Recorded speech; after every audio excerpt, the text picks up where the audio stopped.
അധികം ദീർഘിപ്പിക്കുന്നില്ല. നമുക്ക് ഒരു കോൺവെർസേഷണൽ, ഒരു ഫ്രീ ഫ്ലോയിങ്, ഫ്രീ വീലിംഗ് ആയിട്ടുള്ളൊരു കോൺവെർസേഷനാണ് ആഗ്രഹിക്കുന്നത്.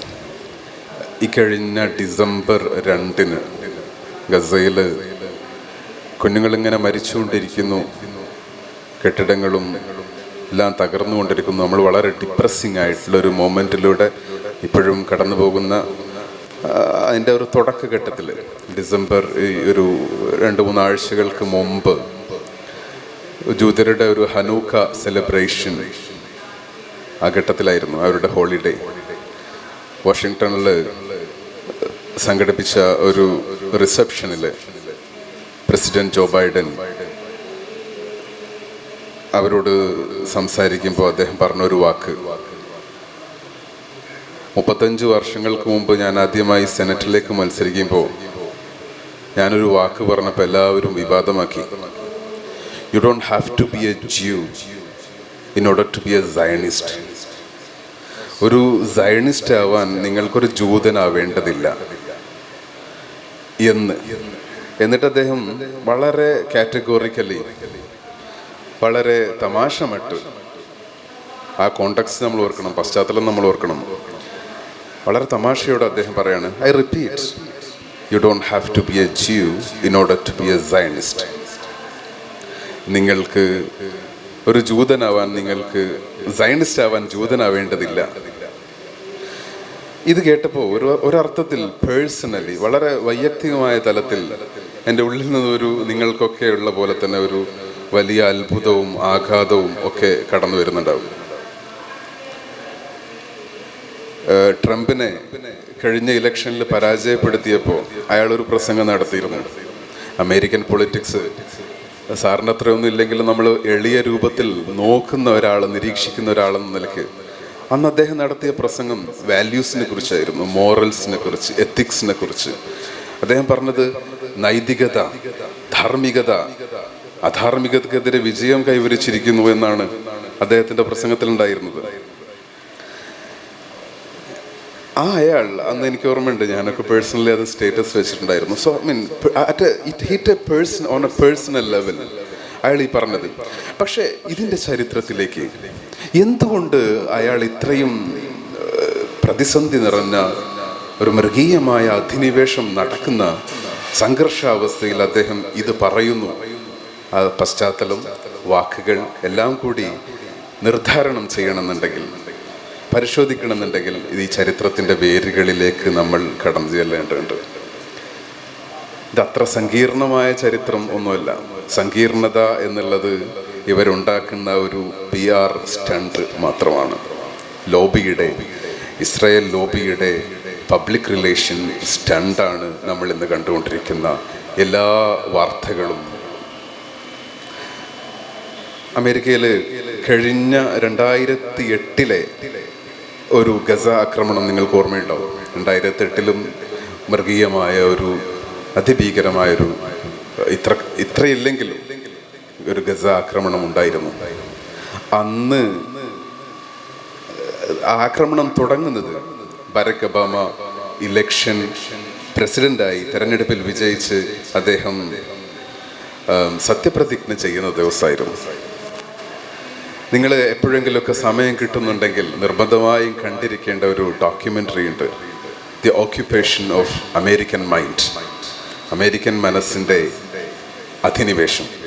ഇസ്രായേൽ ലോബി എങ്ങനെയാണ് നിരന്തരമായി കഴിഞ്ഞ 10-30 വർഷങ്ങളോളം, കഴിഞ്ഞ ഒരുപാട് ദശകങ്ങളോളം നിരന്തരമായി അമേരിക്കൻ മനസ്സിനെ ഇസ്രായേൽ അനുകൂലമായിട്ടുള്ള, ഇസ്രായേലിൻ്റെ അധിനിവേശത്തിന് അനുകൂലമായിട്ടുള്ള വിധത്തിൽ അവിടുത്തെ പബ്ലിക് ഒപ്പീനിയനെ രൂപപ്പെടുത്തിയിരിക്കുന്നത് എന്ന് കൃത്യമായി പറയുന്ന ഒരു ഡോക്യുമെൻ്ററിയാണ്. റോജർ വാട്ടേഴ്സ് നരേറ്റ് ചെയ്തിട്ടുള്ള ഒരു മികച്ച ഡോക്യുമെൻ്ററിയാണ്. എന്തായാലും ഇന്നത്തെ നമ്മുടെ കോൺവെർസേഷനകത്ത് ഞാൻ നമ്മുടെ ഈ ചരിത്ര കുതുകികളായ, അല്ലെങ്കിൽ ഒരു കേവല ഒരു ആവറേജ് ഹ്യൂമൻ ബീങ്ങിനെ ഇതൊക്കെ കണ്ട് മനസ്സും അടുത്തിരിക്കുന്ന ഡിപ്രസിംഗ് ആയിട്ടുള്ള കാഴ്ചകൾ ദിവസവും കണ്ട് മനസ്സും അടുത്തിരിക്കുന്ന നമ്മളെപ്പോലെയുള്ള ആളുകൾക്ക് ഒരുപക്ഷെ നമുക്ക് ചെയ്യാൻ കഴിയുന്ന പ്രതിരോധം എന്നുള്ളത് ഈ ചരിത്രപരതയെ, ഇതിൻ്റെ ചരിത്രഘട്ടങ്ങളെ കൃത്യമായി മനസ്സിലാക്കുകയും അത് ഈ PR ക്യാമ്പയിനെ, ശക്തമായിട്ടുള്ള പബ്ലിക് റിലേഷൻ ക്യാമ്പയിനെ, ലോബിയുടെ ഭാഗത്തുനിന്നുള്ള ക്യാമ്പയിനെ ആ വിധത്തിൽ തന്നെ നമ്മൾ തിരിച്ചടിക്കുകയും ചെയ്യുക എന്നുള്ളത് മാത്രമാണ്. അപ്പോൾ ഒരർത്ഥത്തിൽ ഇക്കാലം അത്രയും അവർ ചെയ്തുകൊണ്ടിരിക്കുന്നത്, ഇപ്പോൾ ഈ ഒരു ആക്രമണം നടന്ന ഉടനെ തന്നെ അവർ കൊണ്ടുവന്ന വാക്ക് എല്ലാ കാലത്തുള്ള പോലെ തന്നെ Israel has a right to defend itself, ഇസ്രായേലിന് സ്വയം പ്രതിരോധിക്കാനുള്ള അവകാശമുണ്ട് എന്നൊരു വാക്കാണ്. It's a cunningly cleverly concocted statement, PR statement. ആ സ്റ്റേറ്റ്മെൻറ്റ് അവരുടെ അമേരിക്കൻ മുഖ്യധാരാ മാധ്യമങ്ങളിലൂടെ ഇങ്ങനെ പുറം ലോകത്ത് എത്തിക്കുന്നു എന്നുള്ളത് കൃത്യമായി ഇസ്രായേൽ ലോബിയുടെ കൃത്യമായ പദ്ധതിയാണ്. ജോൺ മീഷർമേയർ, ഷിക്കാഗോ യൂണിവേഴ്സിറ്റിയിലെ ജോൺ മീഷർമേയറും ഹാർവർഡ് യൂണിവേഴ്സിറ്റിയിലെ സ്റ്റീഫൻ വോൾട്ടും 2006 ഒരു ലണ്ടൻ റിവ്യൂ ഓഫ് ബുക്സിൽ ഒരു ലേഖനം എഴുതി ഇസ്രായേൽ ലോബിയെക്കുറിച്ച്. പിന്നീട് ആ കാലം അത്രയും ഇസ്രായേൽ ലോബിയെക്കുറിച്ച് സംസാരിക്കാൻ ഒരിക്കലും സാധിക്കുമായിരുന്നില്ല. ഇത് അമേരിക്കയിലെ ഏറ്റവും ക്രെഡിബിൾ ആയിട്ടുള്ള 2 യൂണിവേഴ്സിറ്റികളിലെ, ഹാർവാർഡിലെയും ഷിക്കാഗോയിലെയും മികച്ച പൊളിറ്റിക്കൽ സയൻറ്റിസ്റ്റുകളാണ്. They were not activist. Noam ചോംസ്കിയെ പോലെയോ അല്ലെങ്കിൽ എഡ്വേർഡ് സഴീദിനൊക്കെ പോലെയുള്ള ആക്ടിവിസ്റ്റുകളായിരുന്നില്ല അവർ കൃത്യമായി അവർ പൊളിറ്റിക്കൽ സയൻറ്റിസ്റ്റുകളായിരുന്നു. Israel lobby and the US foreign policy എന്ന പുസ്തകം, അതാണ് ഇസ്രായേൽ ലോബിയെക്കുറിച്ചുള്ള ചർച്ച പിന്നീട് മാറ്റിമറിച്ചത്.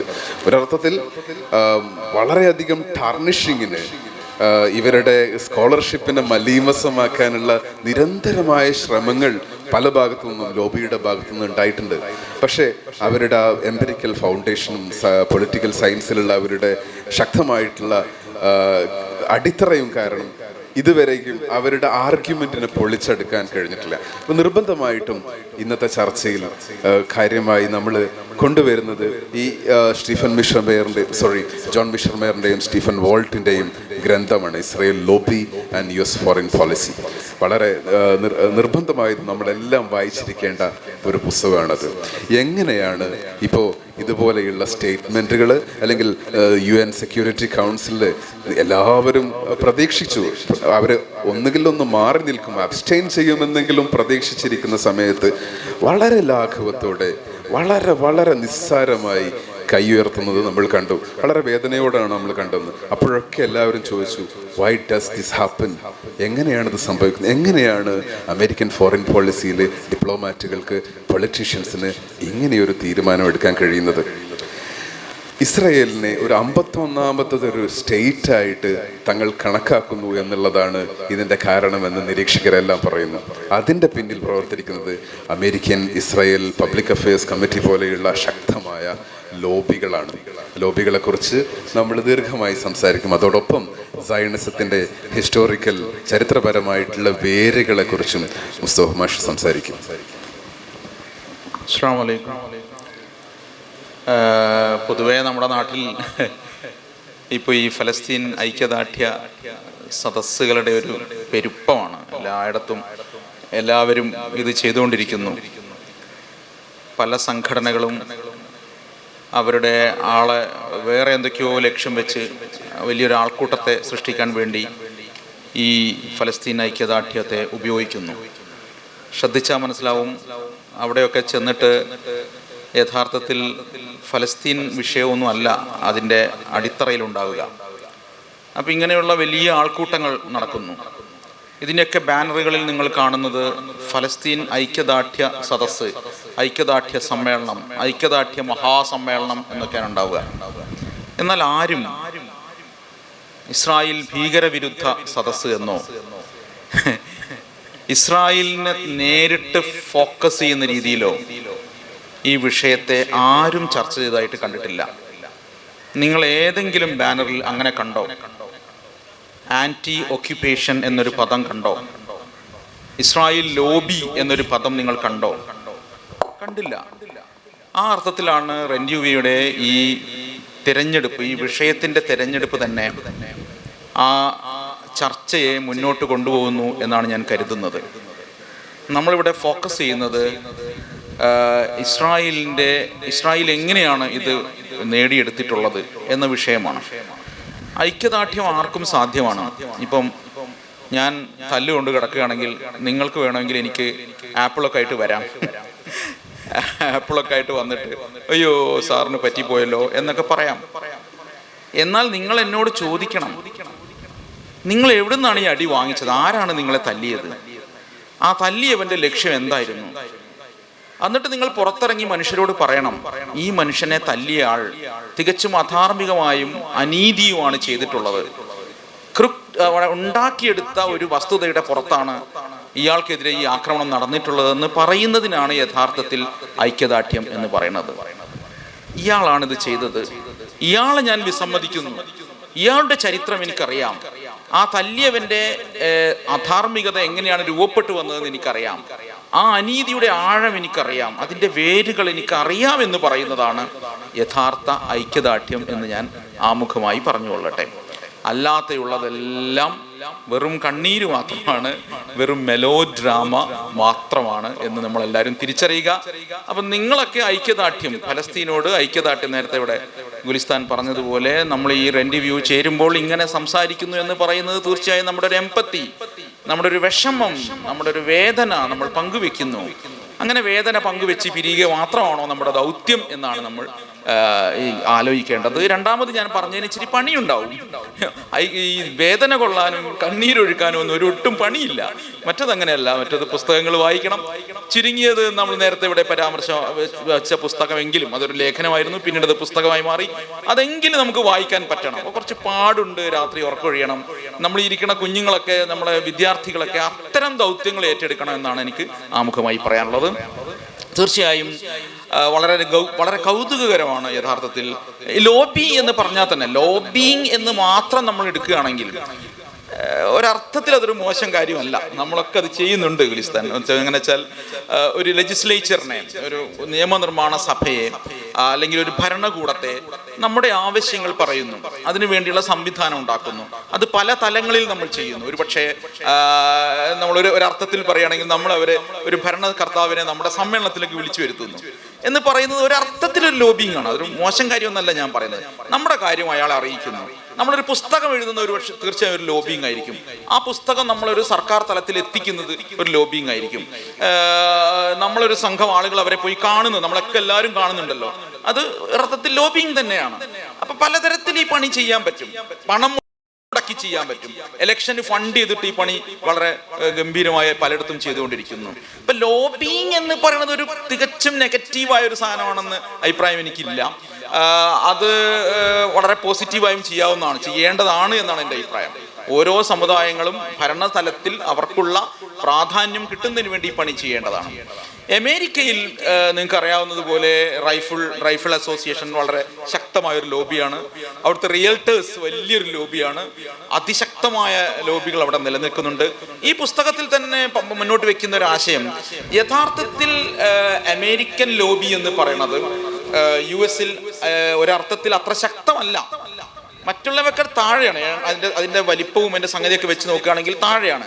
പക്ഷെ എന്നിട്ട് പോലും യു എസിൻ്റെ നയത്തിൽ ഒരു മാറ്റവുമില്ലാതെ, ഗുലിസ്ഥാൻ ഇവിടെ പറഞ്ഞതുപോലെ ഇത്രയും മനുഷ്യർ മരിച്ചു വീണിട്ടും ഒരു മാറ്റവുമില്ലാതെ തുടർന്നു പോകുന്നു എന്ന് മാത്രമല്ല, നിങ്ങൾ ആലോചിക്കേണ്ട ഒരു കാര്യം, ഇന്റർനാഷണൽ ലെവലില് യു എസിന്റെ റെപ്യൂട്ടേഷൻ, യു എസിന്റെ ഒരു പ്രതിച്ഛായ അത് വളരെ ഇടിഞ്ഞു പോകുന്നു. ഇപ്പം ഇടിഞ്ഞിട്ടുണ്ട്. തുടക്കത്തിൽ പറഞ്ഞ നരേഷനൊന്നും ഇപ്പം നിൽക്കുന്നില്ല. ഇപ്പം ഒക്ടോബർ 7 ആക്രമണമെന്നോ പോരാട്ടമെന്നോ നിങ്ങൾ എന്ത് വേണമെങ്കിൽ വിളിക്കും, ഞാൻ കോൺട്രവേഴ്സിയിലേക്ക് പോകുന്നില്ല. ആ സംഗതി ഹമാസ് നടത്തിയിട്ടുള്ള സൈനിക നീക്കത്തിന് പിറകെ വലിയൊരു ഒരു ഭയങ്കര നാട്ടിലുടനീളം ഒരു വലിയ വേദന പോലെ അവർക്ക് പടർത്താൻ സാധിച്ചിരുന്നു. പക്ഷെ അതൊക്കെ പോയി ഇപ്പം വന്ന് ഇത്രയും കുഞ്ഞുങ്ങൾ മരിച്ചു വീണു. സിവിലിയൻസ് തന്നെയാണ് കൊല്ലപ്പെടുന്നത്. ഹമാസിന് നേരിട്ട് ആക്രമിക്കാൻ പറ്റുന്നില്ല എന്ന് വന്നതോടെ കാര്യങ്ങളിൽ വളരെ മാറ്റം വന്നിരിക്കുന്നു. യു എസിന്റെ ഇടപെടലിനെതിരെ വളരെ വലിയ പ്രതിച്ഛായ നഷ്ടം അവർക്ക് ഉണ്ടായിരിക്കുന്നു. എന്നിട്ടും ബൈഡൻ എന്താ പറയണത്? എന്തെങ്കിലും മാറ്റം വരുത്തുന്നുണ്ടോ? ഇന്നലെ മെനിയാന്നത്തെ വാർത്ത എന്താണ്? യു എസ് കോൺഗ്രസിനെ മറികടന്നുകൊണ്ട് ഇസ്രായേലിന് സൈനിക സഹായം കൊടുക്കാനാണ് അവർ തീരുമാനിച്ചിട്ടുള്ളത്. അപ്പൊ എന്തുകൊണ്ടാണ് ഇത്രയും ശക്തമായി ഇത് നിൽക്കുന്നത്? അവിടെയാണ് നമ്മൾ അന്വേഷിക്കേണ്ടത്. ഒന്ന് ഞാൻ പറഞ്ഞു, മറ്റ് ലോബികളെ വെച്ച് നോക്കുമ്പോൾ അത്ര വലുതല്ല. പിന്നെ എന്താ പറയാ, US പല നഷ്ടങ്ങളും ഇവരുടെ ലോബിക്ക് വേണ്ടി വഴങ്ങുന്നതിനുണ്ടാവുന്നുണ്ട്. എന്നിട്ടും ഇത് എന്തുകൊണ്ട് ചെയ്യുന്നു എന്ന് ചോദിച്ചാൽ, ഈ ക്രിസ്ത്യൻ സയനിസം വളരെ ശക്തമായി വന്നുകൊണ്ടിരിക്കുകയാണ്. ജൂതനുണ്ടാവണമെന്നില്ല എന്നതൊരു സത്യമാണ്. ജൂതനാവണമെന്നില്ല. മുസ്ലിം വിരുദ്ധത എന്ന് പറയുന്നത് ലോകത്ത് തന്നെ വലിയൊരു രാഷ്ട്രീയ ആശയമായി കടന്നു വന്നിരിക്കുന്നു. ഇന്ന് വളരെ എളുപ്പത്തിൽ നിങ്ങൾക്ക് ഒരു രാഷ്ട്രീയമായ മുന്നേറ്റം ഉണ്ടാക്കണമെങ്കിൽ അത് ഇന്ത്യയിൽ നിങ്ങൾ നോക്കിയാൽ നിങ്ങൾക്ക് വേഗം മനസ്സിലാവുമെന്ന് തോന്നുന്നു. ഇന്ത്യയിലെ ഫാഷിസ്റ്റുകൾ യഥാർത്ഥത്തിൽ മുസ്ലിം വിരുദ്ധരാണോ, അല്ലെങ്കിൽ അവർ ഈ മുസ്ലിം വിരുദ്ധ സമീപനം എടുത്തുകൊണ്ടിരിക്കുന്ന ഒരു രാഷ്ട്രീയ ഉപാധി എന്ന നിലയിൽ കൂടിയാണ്. മുസ്ലിങ്ങളെ ആക്രമിച്ചാൽ, മുസ്ലിങ്ങൾക്കെതിരെ സംസാരിച്ചാൽ, മുസ്ലിങ്ങൾക്കെതിരെ നയങ്ങൾ കൊണ്ടുവന്നാൽ അതെന്താണ്, തീവ്ര വലതുപക്ഷ ആശയങ്ങൾക്ക് വേഗത്തിൽ മുന്നോട്ട് കൊണ്ടുപോകാൻ പറ്റും, തെരഞ്ഞെടുപ്പിൽ നേട്ടം ഉണ്ടാക്കാൻ പറ്റും. ഏറ്റവും നല്ല ഉദാഹരണം നിങ്ങൾ പഠിക്കേണ്ടത് ഫ്രാൻസിലെ മാരിനെ ലീപെൻ എന്ന് പറഞ്ഞ ഒരു കക്ഷിയുണ്ട്. വലിയ നേതാവായി അവർ വന്നുകൊണ്ടിരിക്കുകയാണ്. അവർക്ക് കഴിഞ്ഞ പ്രാവശ്യം 25% വോട്ടൊക്കെ കിട്ടി. അടുത്ത ഇലക്ഷനിൽ അവർ ആ പാർട്ടി അധികാരത്തിൽ വരുമെന്നാണ് പറയുന്നത്. എന്ന് വെച്ചാൽ അവരാകെ പറഞ്ഞിട്ടുള്ള ഒറ്റ ആശയമാണ്, ഒരു വെൽഫെയർ സ്കീമിനെ കുറിച്ചും പറഞ്ഞിട്ടില്ല, ഒരു സംഭവവും പറഞ്ഞിട്ടില്ല. അവരാകെ പറഞ്ഞ എന്താണ്, മുസ്ലിം വിരുദ്ധതയും കുടിയേറ്റ വിരുദ്ധതയും മാത്രമാണ്. അപ്പൊ ലോകത്തുടനീളം ഈ സാധനം സംഭവിച്ചുകൊണ്ടിരിക്കുകയാണ്. ഈ ലോബിയിങ്ങിന് ശക്തി പകരാൻ ഈ മുസ്ലിം വിരുദ്ധ രാഷ്ട്രീയം കൂടി ഉപയോഗിക്കുമ്പോൾ അമേരിക്കയിലെ എല്ലാ പാർട്ടികളും ഒരുപോലെ വഴങ്ങുന്ന ഒരു സംഗതിയായി എന്ത് മാറുകയാണ്, ഈ ലോബിങ് മാറുകയാണ്. നോക്കൂ, പിന്നെ ബറാക്ക് ഒബാമയാണ് കുറച്ചെങ്കിലും ഒരു മാറ്റം ഉണ്ടായ ഒരു പ്രസിഡന്റ്. ജിമ്മി കാർട്ടറിന് ശേഷം അങ്ങനെ ഉണ്ടായിട്ടുണ്ട്. ബറാക്ക് ഒബാമ 1967 1967 യുദ്ധത്തിന് മുമ്പുള്ള അതിർത്തിയിലേക്ക് ഇസ്രായേൽ പിന്മാറണമെന്ന് ഒരിക്കൽ മാത്രം പറഞ്ഞു. പക്ഷെ അദ്ദേഹത്തിന് അതിൽ ഉറച്ചു നിൽക്കാൻ പറ്റില്ല. അദ്ദേഹം ആ മാപ്പ് ഉണ്ടായിരുന്നല്ലോ അല്ലേ, 1967 അതാണ് ഈ സത്യത്തിൽ ഇന്ന് ലീഗലി UN ഐക്യരാഷ്ട്രസഭ അംഗീകരിച്ചിട്ടുള്ള അതിർത്തി. ഓക്കെ, അപ്പം ഞാൻ പറഞ്ഞ പോയിന്റ് ഇതാണ്. എന്നിട്ടും ഈ സാധനം നിലനിൽക്കും. അപ്പൊ ഇത് ഒരു രാഷ്ട്രീയമായി മാറിയിരിക്കുന്നു. നിങ്ങൾ എന്താണ്, ഇതൊരു മുസ്ലിം ഇഷ്യൂ ആക്കി മാറ്റിയിരിക്കുന്നു. മുസ്ലിങ്ങളെയാണ് ആക്രമിക്കുന്നതെന്ന് വന്നിരിക്കുന്നു. അപ്പം ഇത് US-ലുടനീളം എല്ലാവരും ഉപയോഗിക്കുന്നത്. ഇപ്പം ബൈഡന് ഒരു സെക്കൻഡ് ടേമിലേക്ക് പോകുമ്പോൾ അയാൾക്കും ഇതന്നെ രക്ഷയുള്ളൂ. അദ്ദേഹത്തിൻ്റെ ഒരു യുദ്ധം, ഒരു ലാർജർ വാർ അദ്ദേഹം ആഗ്രഹിക്കുന്നു. അതുകൊണ്ട് ഈ സംഭവം നടത്തിക്കൊണ്ടേയിരിക്കുന്നു. ഒരു രസകരമായ ഒരു കാര്യം കൂടി പറഞ്ഞ് ഞാൻ ഒറ്റ ഭാഗം ഞാൻ പറയാം. US-ലെ തന്നെ ജ്യൂസിന്റെ പിന്തുണ പൂർണ്ണമായി ഈ ലോബിക്ക് ഇല്ല എന്നുള്ളതാണ്. ഇല്ല, US-ൽ തന്നെയും ഒരു ആന്റി സയോണിസ്റ്റ് ജൂ മൂവ്മെന്റ് ഉണ്ടായിക്കൊണ്ടിരിക്കുകയാണ്. ഇപ്പൊ ഞാൻ US-ൽ പോയിട്ടുള്ള ആളാണ്. 2017 എന്താണ്, ജെറൂസലേമിനെ ക്യാപിറ്റലായി പ്രഖ്യാപിക്കുന്ന സമയത്താണ് ഞാൻ അവിടെ പോയത്. ഈ ക്യാപിറ്റലായി പ്രഖ്യാപിക്കുക എന്നത് ഈ ലോബിക്ക് വഴങ്ങുന്നതിന്റെ ഏറ്റവും നല്ല ഉദാഹരണമായിരുന്നു. കാരണം ജെറൂസലേമിനെ ഒരിക്കൽ പോലും ആ ഫയൽ അവിടെ കിടക്കുകയാണ്, US-ൽ അവിടെ കിടക്കുകയാണ്. US-ന്റെ ഔദ്യോഗിക സംഗതിക്കകത്ത് തീരുമാനമെടുക്കാതെ അറിഞ്ഞൊരു കാര്യമായിരുന്നു എന്ത്, ഇസ്രായേലിന്റെ തലസ്ഥാനം ജെറൂസലേമായി പ്രഖ്യാപിക്കുക എന്ന് പറയുന്നത്. ട്രംപിന്റെ സമയത്താണ് അയാൾ ആ ഫയലിൽ ഒപ്പിടുന്നത്. അതുവരെയുള്ള ഒരു പ്രസിഡന്റുമാരും ലോബിയിങ് അത്ര ശക്തമായിട്ട് പോലും അപ്പണി ചെയ്തിരുന്നില്ല. കാരണം എന്താണെന്ന് ചോദിച്ചാൽ, ഇദ്ദേഹത്തിന്റെ മരുമകൻ ജെറാർഡ് കുഷ്ണറുടെ ഉപദേശപ്രകാരമാണ് ട്രംപ് പ്രവർത്തിച്ചുകൊണ്ടിരുന്നത്. ഈ മുസ്ലിം വിരുദ്ധതയുടെ ആൾരൂപമായിരുന്നു ട്രംപ്. അതുകൊണ്ട് അദ്ദേഹം ആ ഫയൽ എടുക്കുകയും അതിൽ ഒപ്പുവെക്കുകയും ചെയ്തു. അന്നും ആ ദിവസവും US-ൽ ശക്തമായ ജ്യൂസ് ഉൾപ്പെടുന്നവരുടെ നടത്തിയിട്ടുള്ള പ്രക്ഷോഭം നടക്കുന്നുണ്ടായിരുന്നു. അതുകൊണ്ട് ജ്യൂസിന്റെ തന്നെയും പിന്തുണയില്ലാതെയാണ് ഈ പണി ചെയ്തുകൊണ്ടിരിക്കുന്നത്. അത് ഞാൻ പറയുന്നത്, ഈ ലോബിയിങ്ങിന്റെ ശക്തി തീർച്ചയായിട്ടും ഉണ്ട്. അവർ പണം മുടക്കുന്നുണ്ട്, അവർ ഫണ്ടിങ് ഉണ്ട്, വലിയ നമ്മളിപ്പോൾ ഇൻഫ്ലുവൻഷ്യൽ ആവുക എന്നുള്ളതാണ്. ഇപ്പൊ നമ്മൾ ആളുകളുടെ എണ്ണമല്ല. ഇപ്പൊ ഇന്ത്യയിലെ ഭരണ സംവിധാനം എന്തുകൊണ്ടാണ് സവർണ വിഭാഗത്തിലേക്ക് ചാഞ്ഞു നിൽക്കുന്നത്?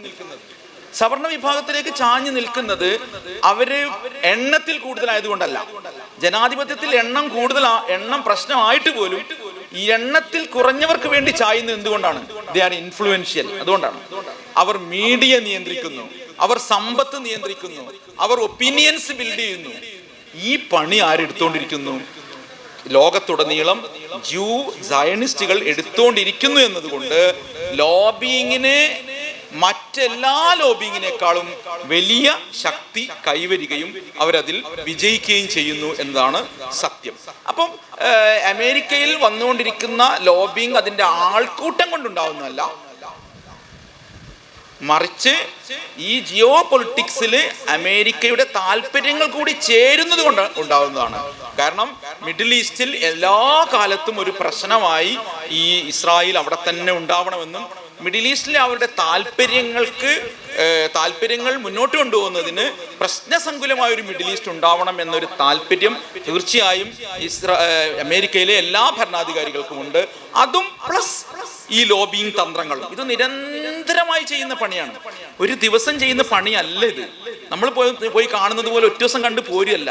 നിരന്തരമായി മീഡിയയിലൂടെ, മീറ്റിങ്ങുകളിലൂടെ, ഫണ്ടിങ്ങുകളിലൂടെ, സ്വാധീനിക്കലുകളിലൂടെ, നേരത്തെ സാറ് പറഞ്ഞതുപോലെയുള്ള വ്യാജമായ സാധനങ്ങൾ ഉണ്ടാക്കുന്നതിലൂടെ, പ്രൊപ്പഗാൻഡയിലൂടെ ഒക്കെ ഓരോ ദിവസവും നിരന്തരം വളരെ ടെക്നിക്കലി തന്നെ ഉപയോഗിച്ചുകൊണ്ട് ദൈനംദിനമായി ചെയ്തുകൊണ്ടിരിക്കുന്ന പണിയാണത്.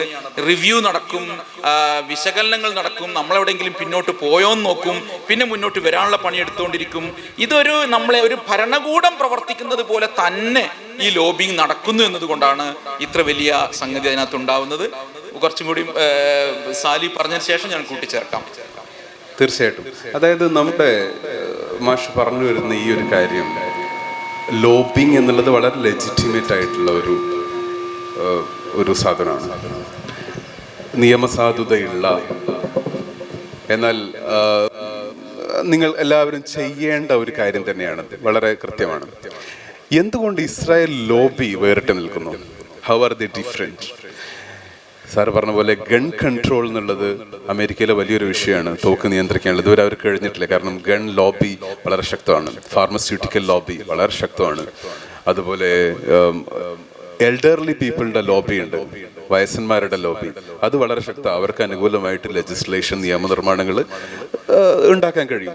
പക്ഷെ എങ്ങനെയാണ് ഇസ്രായേൽ ലോബി ഇത്രയും ഇവരെക്കാളൊക്കെ മോസ്റ്റ് പവർഫുൾ ലോബി ആയിട്ട് വാഷിങ്ടണിൽ പ്രവർത്തിക്കാൻ കഴിയുന്നത് എന്നുള്ളതാണ് ഈ പുസ്തകം ചോദിക്കുന്ന പ്രധാനപ്പെട്ട ചോദ്യം.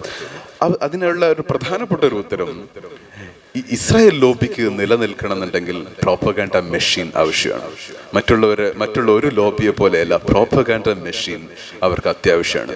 ലോകത്ത് തന്നെ ഇത്രയും വലിയ പ്രോപ്പഗാൻഡ മെഷീനുള്ള ഒരു ലോബി വേറെ എവിടെയും ഉണ്ടാവില്ലെന്ന്. നോക്കൂ, 30ഓളം രാജ്യങ്ങൾ അമേരിക്ക സ്ഥിരമായി പോറ്റുന്ന രാജ്യങ്ങളുണ്ട്. അമേരിക്ക സാമ്പത്തിക സഹായങ്ങളൊക്കെ കൊടുത്ത് അവരുടെ ഈ ഒരു ഏകധ്രുവ ലോക സ്വപ്നങ്ങൾ ഇങ്ങനെ കൊണ്ടു നടക്കാൻ വേണ്ടി പോറ്റുന്ന രാജ്യങ്ങളുണ്ട്. ഈ 30 രാജ്യങ്ങളിലേക്ക് അമേരിക്ക നൽകുന്ന സൈനിക സഹായങ്ങൾ, സാമ്പത്തിക സഹായങ്ങൾക്കൊക്കെ മുകളിലാണ് ഈ 90 ലക്ഷം പേര് മാത്രം വരുന്ന ഈ ചെറിയ ചെറിയ രാജ്യത്തിന് അമേരിക്ക നൽകുന്ന സഹായം. കണക്കുകൾ, സ്റ്റാറ്റിസ്റ്റിക്സ് നമ്മൾ കണ്ടു കഴിഞ്ഞാൽ കണ്ണ് തള്ളുന്ന സ്റ്റാറ്റിസ്റ്റിക്സ്. ബിക്കോസ് ഇത് അമേരിക്കൻ ടാക്സ് പേയേഴ്സിൻ്റെ, അവിടുത്തെ ഒരു ആവറേജ് പൗരൻ്റെ പൈസ എടുത്തിട്ട്, ഡോളർ എടുത്തിട്ട് ഇസ്രായേലിലേക്ക് കൈമാറാണ്. അപ്പം ഇത്രയ്ക്കും ധൈര്യം ഈ അമേരിക്കൻ പൊളിറ്റിക്കൽ മിഷനറിക്ക്, ഗവൺമെൻറ് മെഷീനറിക്ക്, ബ്യൂറോക്രാറ്റിക് മെഷീനറിക്ക് വരണമെന്നുണ്ടെങ്കിൽ അതിൻ്റെ പ്രോപ്പഗാൻഡ വർക്ക് അത്രയും ശക്തമായി നടക്കേണ്ടതുണ്ട് എന്നാണ് സ്റ്റീഫൻ വോൾട്ടും ജോൺ മിഷർമേയറും അവരുടെ പുസ്തകത്തിൽ പറയുന്നത്. അപ്പം അവർ വ്യത്യസ്ത കേസുകൾ എടുക്കുന്നുണ്ട്. അവരെടുക്കുന്ന ഇറാഖ് വാർ എടുക്കുന്നുണ്ട്. കഴിഞ്ഞ ഒരു 30 വർഷങ്ങളിലെ പലതരത്തിലുള്ള കേസുകൾ എടുക്കുന്നുണ്ട്. അവർ പറയുന്ന Iraq war would not have happened if it's not for the Israel lobby. അവർ പൊളിറ്റിക്കൽ സയൻസിന്റെ കൃത്യമായിട്ടുള്ള എല്ലാ പെരിമീറ്റേഴ്സും അതിൻ്റെ എല്ലാ മാനദണ്ഡങ്ങളും വെച്ചിട്ട് അവർ പറയാണ്, ഈ എത്രയോ ലക്ഷക്കണക്കിന് പേർ കൊന്നു തള്ളിയ ഇറാഖ് യുദ്ധം ഇസ്രായേൽ ലോബി ഉണ്ടായില്ലായിരുന്നുവെങ്കിൽ നടക്കില്ലായിരുന്നു എന്ന്. അപ്പോൾ അത്രയ്ക്കും പവർഫുള്ളായിട്ട് അമേരിക്കൻ വിദേശ നയത്തിൽ ഇവർക്ക് എത്താൻ കഴിയുന്നുണ്ടെങ്കിൽ അതിൻ്റെ പിന്നിൽ പ്രവർത്തിക്കുന്ന മെഷീനറി, അതിൻ്റെ പിന്നിൽ പ്രവർത്തിക്കുന്ന ഇൻഡസ്ട്രിയൽ കോംപ്ലക്സ് അത്രയ്ക്കും ശക്തമാണ്. അപ്പോൾ ഇതിൽ നമ്മൾ സാറ് പറഞ്ഞതിനോട് കൂട്ടിച്ചേർക്കാം, നമുക്ക് ലോബിങ് PR വർക്ക് എന്നുള്ളത് നമ്മളും ചെയ്യേണ്ടത് തന്നെയാണ്, അത് ശരിയാണ്. പക്ഷേ ഇവിടെ നടക്കുന്ന വെച്ചാൽ അബാത്തുയില്ലെന്ന് നമ്മൾ പറയുന്ന ഈ കളവുകൾ സ്ഥാപിക്കാൻ വേണ്ടി ഇപ്പം 2 ദിവസം മുമ്പായിരിക്കും ഹാർവർഡ് യൂണിവേഴ്സിറ്റിയുടെ പ്രസിഡന്റ് രാജിവെച്ചത്. ആദ്യത്തെ കറുത്ത വർഗ്ഗക്കാരിയായിട്ടുള്ള പ്രസിഡന്റ് ആയിരുന്നു ക്ലോഡീൻ കെ. അവർ വാക്കിൽ എവിടെയോ ഒരിടത്ത് ഒരു ജൂതവിരുദ്ധത വന്നു എന്ന് തോന്നിയപ്പോഴേക്ക് അവർക്കെതിരെയുള്ള ക്യാമ്പയിനുമായി വന്നു. അവർക്ക് ഒരു മാസത്തോളമൊക്കെ പിടിച്ചേക്കാൻ കഴിഞ്ഞുള്ളൂ. പിന്നെ അവർക്ക് രാജിവെക്കേണ്ടി വന്നു. അത്രയും പവർഫുൾ ആയിട്ടുള്ള ഒരു ലേഡി ആയിരുന്നു അമേരിക്കൻ ഹാർവാർഡിന്റെ ബോർഡിൽ. ഹാർവാർഡിനെ കുറിച്ച് അറിയുന്നവർക്ക് അതിൻ്റെ ഒരു ബോർഡാണ്. പക്ഷെ എന്തുകൊണ്ട് സംഭവിക്കുന്നത്? കാരണം ഒരു 800 മില്യൺ ഡോളർ ആനുവലി ഹാർവാർഡ് യൂണിവേഴ്സിറ്റിക്ക് ഐപാക്കിന്, അത് American Israel public affairs committee എന്ന ഇസ്രായേൽ ലോബിയിലെ തന്നെ ഏറ്റവും ശക്തമായിട്ടുള്ള എൻറ്റിറ്റിക്ക് നൽകാൻ കഴിയുന്നുണ്ട്. അതുപോലെയാണ് ഈ റിപ്പബ്ലിക്കൻ പാർട്ടിയിലെയും ഡെമോക്രാറ്റിക് പാർട്ടിയിലെയും മുഴുവൻ കാൻഡിഡേറ്റ്സിനെയും പണം കൊടുത്തു വാങ്ങാനുള്ള കെൽപ്പ് ഇന്ന് ഇസ്രായേൽ ലോബിക്ക് ഉണ്ട് എന്ന് ഈ നിരീക്ഷകരെല്ലാം പറയുന്നു. അതുകൊണ്ടാണ് രണ്ട് കൂട്ടരും ഇസ്രായേൽ പോളിസി വരുമ്പോൾ ഒരേ ദിശയിൽ, നമ്മൾ എത്ര വ്യാകുലപ്പെട്ടിട്ടും കാര്യമില്ല, അവർ ഒരേ ദിശയിലേ പോവുള്ളൂ. അപ്പോൾ ഈ ഞാൻ നേരത്തെ വായിച്ച പുസ്തകത്തിൽ അവർ പറയുന്നത് they on the Israel lobby flat out owns the US Congress. ഇന്ന് നമ്മുടെ ഇന്ത്യൻ പാർലമെന്റിലെ ലോക്സഭയോട് തത്തുല്യമായിട്ടുള്ള ഒരു സഭയാണ് US കോൺഗ്രസ്, ഈ ജനപ്രതിനിധികളുടെ സഭ.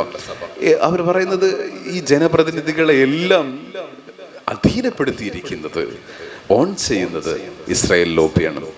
അപ്പോൾ പിന്നെ നമ്മൾ എങ്ങനെയാണ് പലസ്തീൻ അനുകൂലമായിട്ടുള്ള ഒരു പ്രമേയം, പലസ്തീൻ അനുകൂലമായിട്ടുള്ള ഒരു സെന്റിമെന്റ് അമേരിക്കൻ ഗവൺമെന്റിന്റെ ബ്യൂറോക്രാറ്റിക് മെഷീനറിയുടെ അകത്ത് പ്രതീക്ഷിക്കുന്നത്?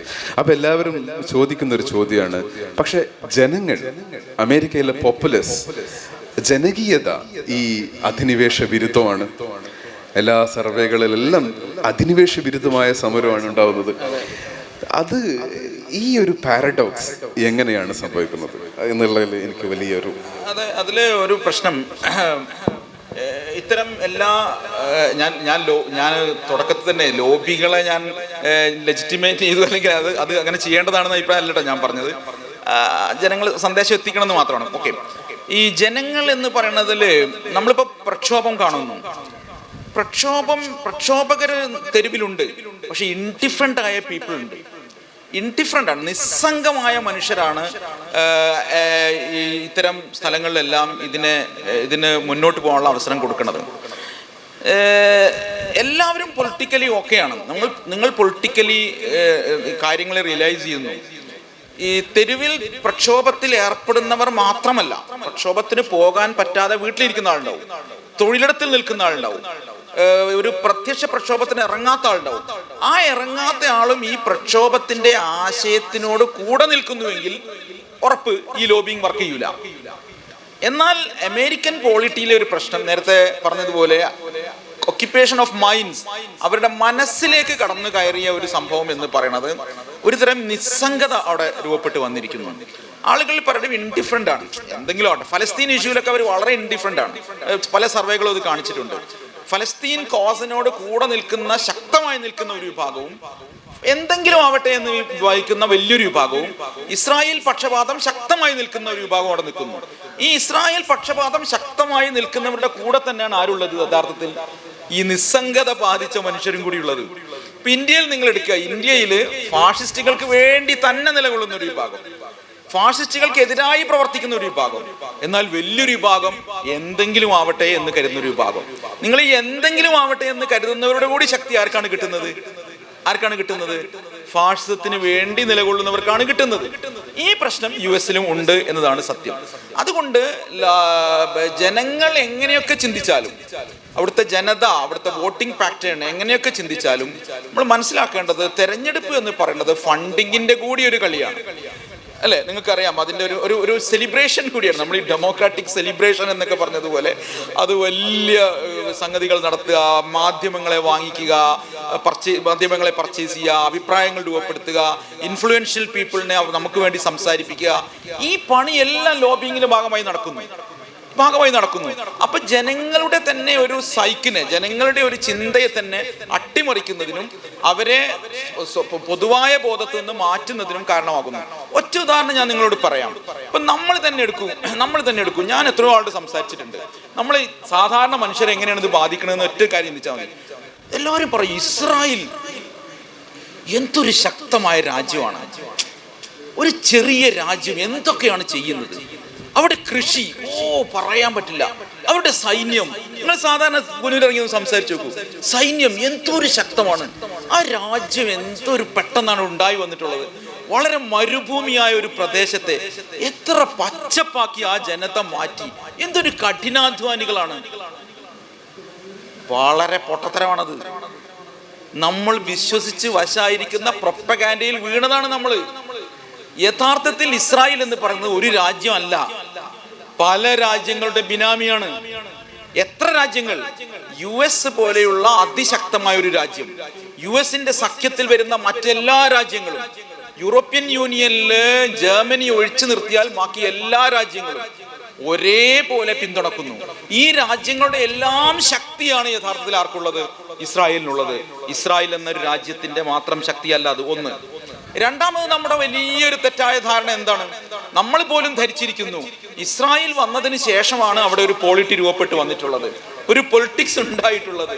ആ പ്രദേശത്ത് ഇന്ന് ഗസ്സയടക്കമുള്ള പല ആളുകളുടെ കയ്യിലുണ്ടായിരുന്ന പ്രദേശം ഇസ്രായേൽ വാങ്ങിച്ചു കൊടുക്കുകയാണ് ചെയ്തത് എന്ന ധാരണയിൽ നമ്മൾ നിൽക്കുന്നു. അവരുടെ എക്കോണമിയിലേക്ക് വരുന്ന അമേരിക്കൻ റെമിറ്റൻസ്, അതായത് ഒരു വർഷത്തിൽ തന്നെ ബില്യൺസ് ആൻഡ് ബില്യൺസ്. അപ്പോൾ ഈ യുദ്ധം തുടങ്ങിയിട്ട് തന്നെ 16 ബില്യൺ, എത്ര ബില്യണാണ് കൊടുത്തു അത്. അപ്പോൾ തുടക്കം മുതൽ തന്നെ ഇസ്രായേൽ രാഷ്ട്രത്തിൻ്റെ തുടക്കം മുതൽ തന്നെ വാർഷിക, ഇപ്പോൾ അതിൻ്റെ കണക്ക് സ്റ്റീഫൻ ഈ പുസ്തകത്തിൽ അവർ കണക്ക് പറയുന്നത് പെർ കാപ്പിറ്റ $500 ഓരോ ഇസ്രായേലിക്കും ഒരു വർഷം അമേരിക്ക നൽകുന്നുണ്ട്. വലിയ സംഖ്യയാണ്. എന്തിനാണ് ഒരു യുദ്ധക്കപ്പൽ വരേണ്ട കാര്യമുള്ളത്? US യുദ്ധക്കപ്പൽ പിന്നെ നങ്കൂരം ഓടുകയാണ്. ആ ആത്മവിശ്വാസത്തിന്റെ പുറത്താണ് ഈ സൈനിക ശക്തി എന്ന് പറയുന്നത്. ഞാൻ പറഞ്ഞു വരുന്ന കാര്യം, ഇപ്പോ പൊതുവെ ഇപ്പം തിയോഡർ ഹെർസൽ, നമ്മളെ സയനിസത്തിന്റെ ഒരു പിന്നോട്ട് പോയി കഴിഞ്ഞാൽ, പെട്ടെന്ന് പോയി കഴിഞ്ഞാൽ, തിയോഡർ ഹെർസൽ എന്ന് പറയുന്ന കക്ഷിയാണ് ദ ജൂയിഷ് സ്റ്റേറ്റ് എന്ന പുസ്തകം എഴുതുന്നത്. അതിലാണ് ഒരു രാജ്യം വേണം എന്ന ഒരു ആശയം ഉണ്ടാവുന്നത്. തീർച്ചയായും യൂറോപ്പിനകത്ത് ജൂതന്മാർ വലിയ പീഡനം അനുഭവിച്ചു എന്ന കാര്യത്തിൽ യാതൊരു സംശയമില്ല. ജൂയിഷ് പീപ്പിൾ എപ്പോഴെങ്കിലും സമാധാനം അനുഭവിച്ചിട്ടുണ്ടെങ്കിൽ അത് മുസ്ലിം ആന്തലൂസിയയിലായിരുന്നു, സ്പെയിനിലായിരുന്നു. അവരുടെ ചരിത്രകാരന്മാർ മുഴുവൻ എഴുതിയിട്ടുണ്ട്. ഞങ്ങൾക്ക് എപ്പോഴെങ്കിലും ഒരു ശാന്തത കിട്ടിയിട്ടുള്ളെങ്കിൽ അത് മുസ്ലിങ്ങൾക്കിടയിൽ ജീവിച്ചപ്പോഴാണ്, മക്കത്ത് ജീവിച്ചപ്പോഴാണ്, മദീനത്ത് ജീവിച്ചപ്പോഴാണ്, അല്ലെങ്കിൽ മുസ്ലിം കമ്മ്യൂണിറ്റിക്ക് ഇടയിൽ ജീവിച്ചപ്പോഴാണ്. മുസ്ലിം ആളുകളാണ് ഞങ്ങൾക്ക് സമാധാനം തന്നിട്ടുള്ളതെന്ന് പറയുന്നു. എന്നാൽ യൂറോപ്പ് തീർച്ചയായും ജൂതന്മാരെ വേട്ടയാടിയിട്ടുണ്ട്, പെർസിക്യൂഷൻ നടന്നിട്ടുണ്ട്, അത് വസ്തുതയാണ്. ഈ ക്രിസ്തുവിനെ കൊന്നവർ എന്ന അർത്ഥത്തിൽ അവരെ പീഡിപ്പിച്ചിട്ടുണ്ട്. ഈ പിന്നെ ഹോളോകോസ്റ്റ് ഒരു ഇല്ലാത്ത കാര്യമൊന്നുമല്ല, ഹോളോകോസ്റ്റ് ഉള്ളത് തന്നെയാണ്. നാസി ജർമ്മനിയുടെ കാലത്ത് അത് ഉണ്ടായിട്ടുണ്ട്. ഈ സംഭവങ്ങളെല്ലാം ഉണ്ടായിട്ടുണ്ട് എന്നത് സത്യമാണ്. പക്ഷേ ചരിത്രം നമ്മളോട് എന്താണ് പറയുന്നത്? എഴുതപ്പെട്ട ചരിത്രം, ദീർഘകാലമായി എഴുതി വെച്ചിട്ടുള്ള ചരിത്രം എന്താണ് പറയുന്നത്? ഇതിനുള്ള പരിഹാരം എന്ന് പറയുന്നത്, ഇവർ അനുഭവിക്കുന്ന പീഡനത്തിന്റെ പരിഹാരം എന്ന് പറയുന്നത്, ജനതയില്ലാത്ത നാട്ടിലേക്ക് നാടില്ലാത്ത ജനതയെ കുടിയിരുത്തുക എന്നതായിരുന്നു. എത്ര വലിയ കളവാണത്! ജനതയില്ലാത്ത നാട് എന്നാണ് ഈ എത്രയോ ടെക്സ്റ്റുകളിൽ എന്താണ് ചരിത്രകാരന്മാർ എന്ന് വിശേഷിപ്പിക്കുന്നവർ തന്നെ ഫലസ്തീനെ കുറിച്ച് പറഞ്ഞിട്ടുള്ളത്. അവിടെ ജനത ഉണ്ടായിരുന്നില്ലേ? അവിടെ ജനത ഉണ്ടായിരുന്നില്ലേ? നമ്മുടെ പടങ്ങൾക്കകത്ത് ഊശ്വരമായ ചില ഭൂമികൾ മാത്രം കാണിച്ചിട്ട് ചരിത്ര പുസ്തകത്തിനകത്ത് പടം വെക്കുകയും എന്താണ് ജനത ഒട്ടും നോക്കൂ. അതാണ് തിയോഡർ ഹെർസലിന്റെ പുസ്തകത്തിനകത്ത് അവരുപയോഗിച്ച പ്രധാനപ്പെട്ട വാദം. സയനിസ്റ്റ് കോൺഗ്രസിനകത്ത് പ്രധാനപ്പെട്ട ഉപയോഗിച്ച വാദം അതാണ്. നമ്മൾ ഒരു ജനതയെയും കീഴടക്കുന്നില്ല, ഒരു ജനതയെയും ആട്ടിയോടിക്കുന്നില്ല. ഒട്ടും ജനങ്ങളില്ലാത്ത ഒരു നാട്ടിലേക്ക് നമ്മൾ തോറയിലെയും ബൈബിളിലെയും ചരിത്രത്തെ മാത്രം മുന്നോട്ട് വെക്കുകയും വിശുദ്ധ ഭൂമി, വാഗ്ദത്ത ഭൂമി എന്ന് പറയുന്ന ഒരു സംഗതി ആവിഷ്കരിക്കുകയും അതിനു മുമ്പുള്ള ഓട്ടോമാൻ തുർക്കിയുടെയും ഒക്കെ ചരിത്രം മാറ്റിവെക്കുകയും പകരം അതിന് പിന്നിലുള്ള ഒരു ചരിത്രത്തെ എടുക്കുകയും ഒരു ചരിത്രപരമായ അട്ടിമറി അവിടെ നടത്തുകയും ഈ പ്രദേശത്തേക്ക് പോകുന്നതിന് യാതൊരു തടസ്സവുമില്ല എന്ന് വരികയും ചെയ്യുന്നു. എന്നാൽ US-ലൊക്കെ ഇപ്പൊ കാണുന്നത് പോലെ ജൂയിഷ് കമ്മ്യൂണിറ്റിയിൽ തന്നെ അതിന് എതിർപ്പുണ്ടായി. അതാ രസം. ജൂയിഷ് അപ്പൊ ഒരു ആഭ്യന്തരമായ ലോബിങ് അവിടെ നടന്നിട്ടുണ്ട്, ഒരു ഇന്റേണൽ ലോബിങ് നടന്നിട്ടുണ്ട്. എന്താണത്? ജൂയിഷ് കമ്മ്യൂണിറ്റിയിലെ ആളുകൾ തന്നെ പറഞ്ഞു, ഞങ്ങൾക്ക് അങ്ങനെ പോവേണ്ട കാര്യമില്ല, നമുക്ക് ചെയ്യേണ്ടത് എന്താണ്? നമ്മൾ പീഡനം അനുഭവിച്ച യൂറോപ്പിലെ രാജ്യങ്ങൾക്കകത്ത് തന്നെ നമുക്ക് മൗലികാവകാശങ്ങൾ ഉണ്ടാവണം, നമുക്കൊരു ജനതയായി ജീവിക്കാൻ പറ്റണം. നമുക്ക് പിന്നെ എന്താണ് റഷ്യൻ ജൂതന്മാരായി, ബ്രിട്ടീഷ് ജൂതന്മാരായി, ഫ്രഞ്ച് ജൂതന്മാരായി കഴിഞ്ഞുകൂടണമെന്നാണ് അന്നത്തെ ജൂയിഷ് കമ്മ്യൂണിറ്റിയിലെ നല്ലൊരു ശതമാനം ആളുകൾ പറഞ്ഞത്. എന്നാൽ അവരുടെ മനസ്സിലേക്ക് വേറൊരു ലോബിങ് നടക്കുകയും ഈ പ്രശ്നത്തിന് ഒരേ ഒരു പരിഹാരം ഒരു മതപരമായ രാഷ്ട്രം ഉണ്ടാക്കുകയും നമുക്ക് വേണ്ടി വാഗ്ദത്തം ചെയ്യപ്പെട്ട ഒരു ഭൂമി അവിടെ ഉണ്ട് എന്ന ബിബ്ലിക്കലായ തോറയിലെ കഥകൾ എടുത്ത് പറയുകയും ചെയ്തുകൊണ്ട് ആളുകൾക്ക് ഉള്ളിലേക്ക് ഈ ഒരു തോന്നൽ ഉണ്ടാക്കുകയാണ് ചെയ്തിട്ടുള്ളത്. അതാണ് തിയോഡർ ഹെർസൽ ചെയ്തിട്ടുള്ളത്, അതാണ് സയനിസ്റ്റ് കോൺഗ്രസ് ചെയ്തിട്ടുള്ളത്. അതുകൊണ്ട് സയനിസം എന്ന് പറയുന്നതിന്റെ ആദ്യത്തെ രൂപം പൊതുവേ പറയുന്നത് ഒരു കൾച്ചറൽ സയനിസം ആയിരുന്നു, ഒരു റിലീജിയസ് സയനിസം ആയിരുന്നു. സിയോൺ കുന്നുകളെ മുൻനിർത്തി പ്രാർത്ഥനാപൂർവ്വം അവിടെ പോവുകയും തിരിച്ച് പോരുകയും ചെയ്ത ജനതയായിരുന്നു. എന്നാൽ പൊളിറ്റിക്കൽ സയനിസം വന്നതിന് ശേഷമാണ് ഒരു രാഷ്ട്രം ഉണ്ടാക്കുക എന്നതിലേക്ക് വന്നിട്ടുള്ളത്. അതൊട്ടും സ്വാഭാവികമായി ആയിരുന്നില്ല. നമ്മളെല്ലാവരും വാക്കുകൾ ഉപയോഗിക്കുമ്പോൾ ശ്രദ്ധിക്കണം, ഒരിക്കലും നമ്മുടെ വാക്കുകൾ ഈ പ്രൊപ്പഗാൻഡയിൽ നിന്ന് കടമെടുത്തതാവരുത്. ഉദാഹരണത്തിന് വെസ്റ്റ് ബാങ്കിൽ നടക്കുന്നത് ജൂത കുടിയേറ്റമാണെന്നാണ് ഇന്നും പത്രങ്ങൾ പറഞ്ഞുകൊണ്ടിരിക്കുന്നത്. ജൂയിഷ് സെറ്റിൽമെന്റ് എന്ന വാക്കാണ് ഉപയോഗിക്കുന്നത്. എന്താണ് കുടിയേറ്റം? എൻ്റെ വീടിന് അകത്തേക്ക് ആയുധങ്ങളുമായി കടന്നു വന്ന് ഇറക്കി വിടുന്നത് എങ്ങനെയാണ് കുടിയേറ്റമാവുക? ഇന്നും നമ്മുടെ സിറാജ് അടക്കമുള്ള പത്രങ്ങൾ, ഞാൻ എന്നെ തന്നെ കുറ്റപ്പെടുത്തുകയാണ്, ദീർഘകാലമായി നമ്മൾ ജൂയിഷ് സെറ്റിൽമെന്റ് എന്ന പദമാണ് ഉപയോഗിച്ചുകൊണ്ടിരുന്നത്. ജൂത കുടിയേറ്റം എന്നതുപോലെ തന്നെയാണ് ഈ പ്രദേശത്തേക്ക് മൈഗ്രേറ്റ് ചെയ്ത് വന്നു എന്നാണ് പറയുന്നത്. ജൂയിഷ് പീപ്പിൾ മൈഗ്രേറ്റ് ചെയ്ത് വന്നു എന്നാണ് പറഞ്ഞത്. എത്ര വലിയ ലോബിംഗ് ആണത്! ഒരിക്കലും സ്വാഭാവികമായ മൈഗ്രേഷൻ ആയിരുന്നില്ല അത്.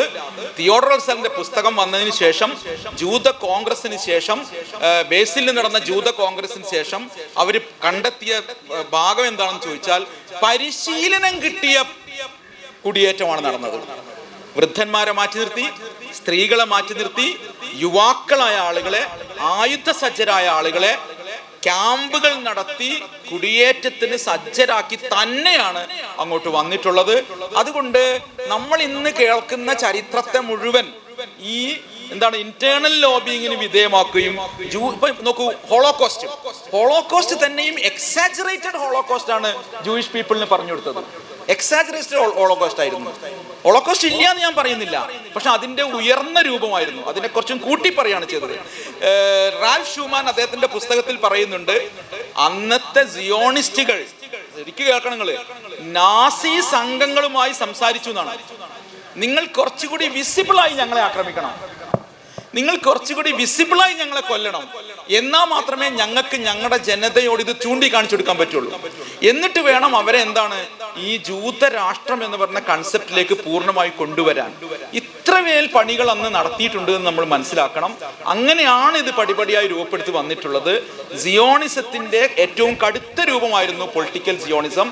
അക്കാലത്ത് ബ്രിട്ടനിൽ നടത്തിയ ലോബിങ്ങിന്റെ ഭാഗമാണ് ബാൽഫർ ഡിക്ലറേഷൻ ഉണ്ടാവുന്നത്. ബാക്കി കുറച്ചുകൂടി സാലി അതിൽ കൂട്ടിച്ചേർക്കാൻ പറ്റുമെന്ന് തോന്നുന്നു.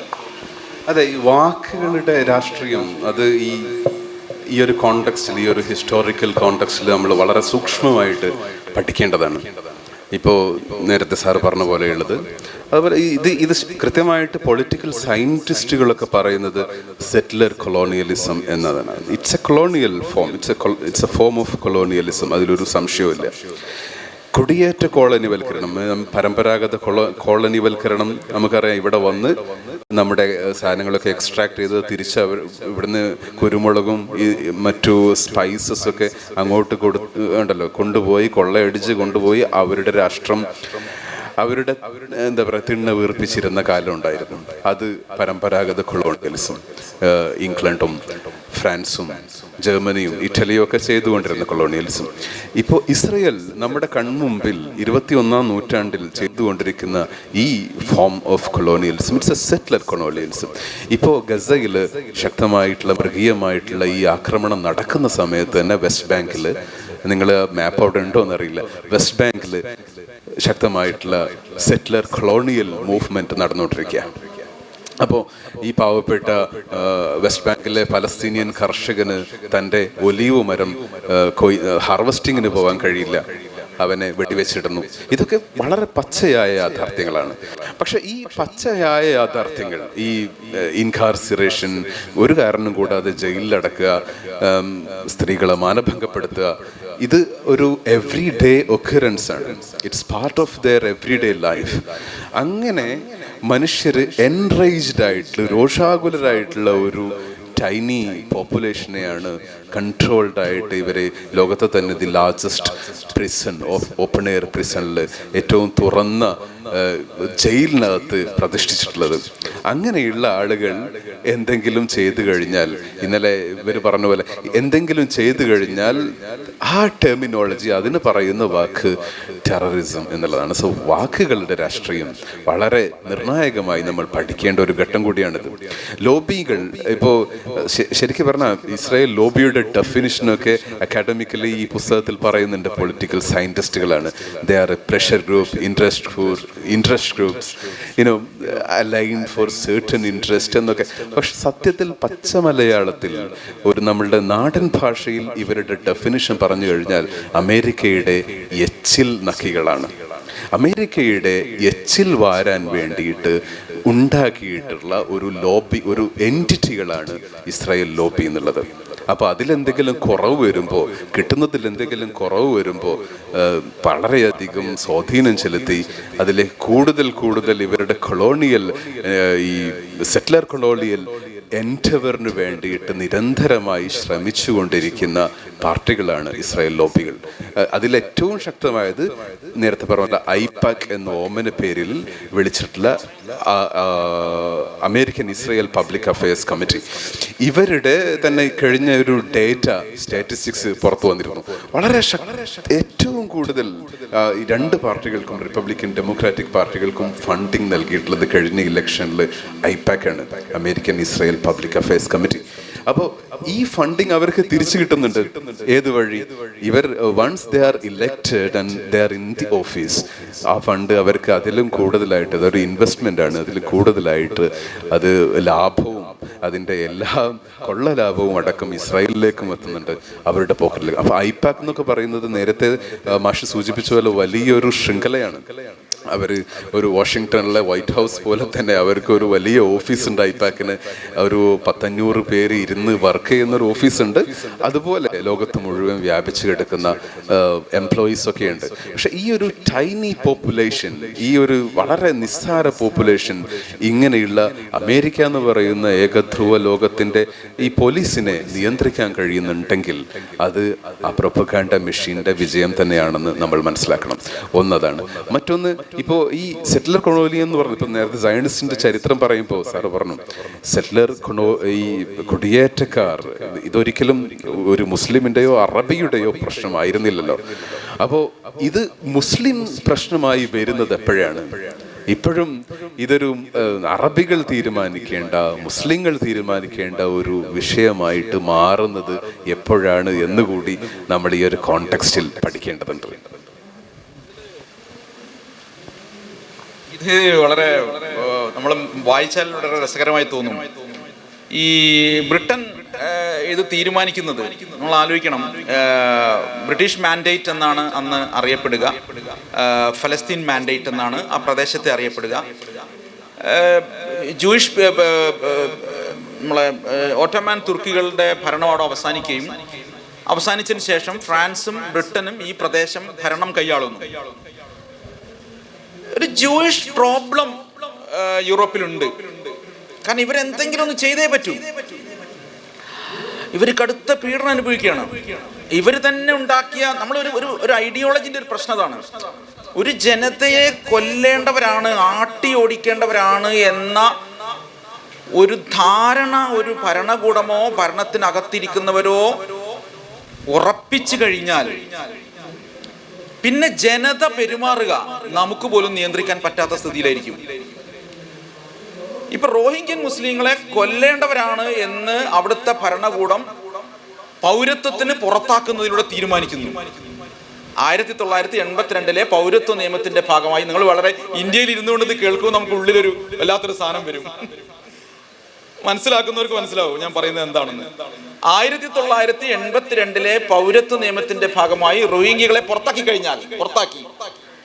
പിന്നെ ഓരോ ജനങ്ങളും റോഹിംഗ്യൻ ആളുകളെ ആക്രമിക്കുന്നതിന് ഒരു പ്രശ്നമില്ലാതെ വരികയാണ്. ഇതേ പ്രശ്നം ജൂയിഷ് കമ്മ്യൂണിറ്റിക്ക് ഉണ്ടായി. ജൂയിഷ് കമ്മ്യൂണിറ്റിയെ നിങ്ങൾ കണ്ടാൽ ശരിയാക്കേണ്ടതാണ് എന്ന ഒരു ധാരണ പരക്കുകയും ആളുകൾ ആക്രമിക്കുകയും ചെയ്തു. അതാണ് നിങ്ങൾ ഈ എർണ പെട്ര എന്നൊക്കെ പറയുന്ന ഒരു സ്ത്രീയുടെ ഉദാഹരണമൊക്കെ നിങ്ങൾ വായിച്ചിട്ടുണ്ട്, ഞാൻ ആവർത്തിക്കുന്നില്ല. എർണാപെട്ര 5 കുഞ്ഞുങ്ങളെ വെടിവെച്ച് കൊന്നു, വീടിന്റെ പിന്നിൽ കൊണ്ടുപോയിട്ട് 5 ജൂത കുട്ടികളെ. എന്നിട്ട് അവരോട് ചോദിച്ചു, കോടതിയിൽ നിന്ന് പിന്നീട് നാസി ജർമ്മനിയൊക്കെ അവസാനിച്ച ശേഷം ചോദിക്കുമ്പോൾ അവർ പറയുന്നത്, എനിക്ക് തന്നെ അറിയില്ല ഞാൻ എങ്ങനെയാണ് അത് ചെയ്തത്, അത്രമേൽ കടുത്ത ജൂതവിരുദ്ധത എൻ്റെ ഉള്ളിലുണ്ടായിരുന്നു, അതെന്നിൽ പ്രവർത്തിക്കുകയായിരുന്നു എന്നാണ് അവർ പറഞ്ഞിട്ടുള്ളത്. അപ്പൊ ഇതൊരു ജൂയിഷ് പ്രോബ്ലം അവിടെ ഉണ്ടായിരുന്നു, എങ്ങനെയെങ്കിലും ഇവരെ സെറ്റിൽ ചെയ്യണം. അങ്ങനെയാണ് ബ്രിട്ടൻ തീരുമാനിക്കുന്നത്. കെനിയ, പല ആഫ്രിക്കൻ, നിങ്ങൾ ആലോചിക്കണം, വേറൊരു നാട്, വേറൊരു ജനതയുള്ള നാട്ടിൽ ഒരു ജനതയെ കുടിയിരുത്താൻ അങ്ങോട്ട് തീരുമാനിക്കുകയാണ്. അവിടെയാണ് ജൂയിഷ് ലോബിയുടെ കഴിവെന്ന് പറയുന്നത്. ജൂയിഷ് ലോബി അപ്പോഴേക്കും ശക്തമായി ബ്രിട്ടനിൽ വന്നു കഴിഞ്ഞിരുന്നു. പിന്നെ എന്താണ്, സിയോണിസ്റ്റ് ഗ്രൂപ്പുകൾ അതിശക്തമായി ഭരണകൂടത്തിൽ സ്വാധീനം ചെലുത്താൻ ശ്രമിച്ചിരുന്നു.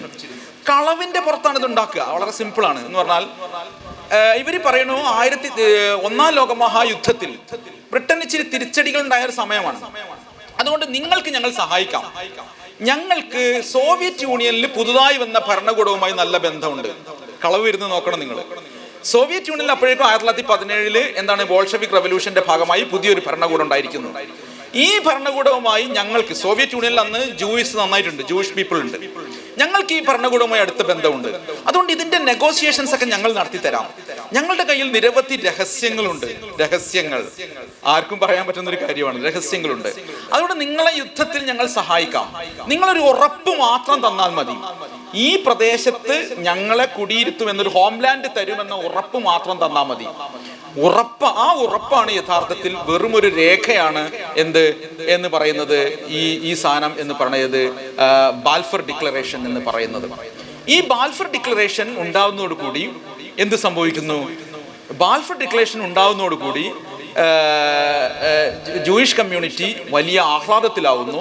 അവര് യാതൊരു തര നിയന്ത്രണവുമില്ലാത്ത കുടിയേറ്റത്തിലേക്ക് കാര്യങ്ങൾ നീങ്ങുകയും ചെയ്യുന്നു.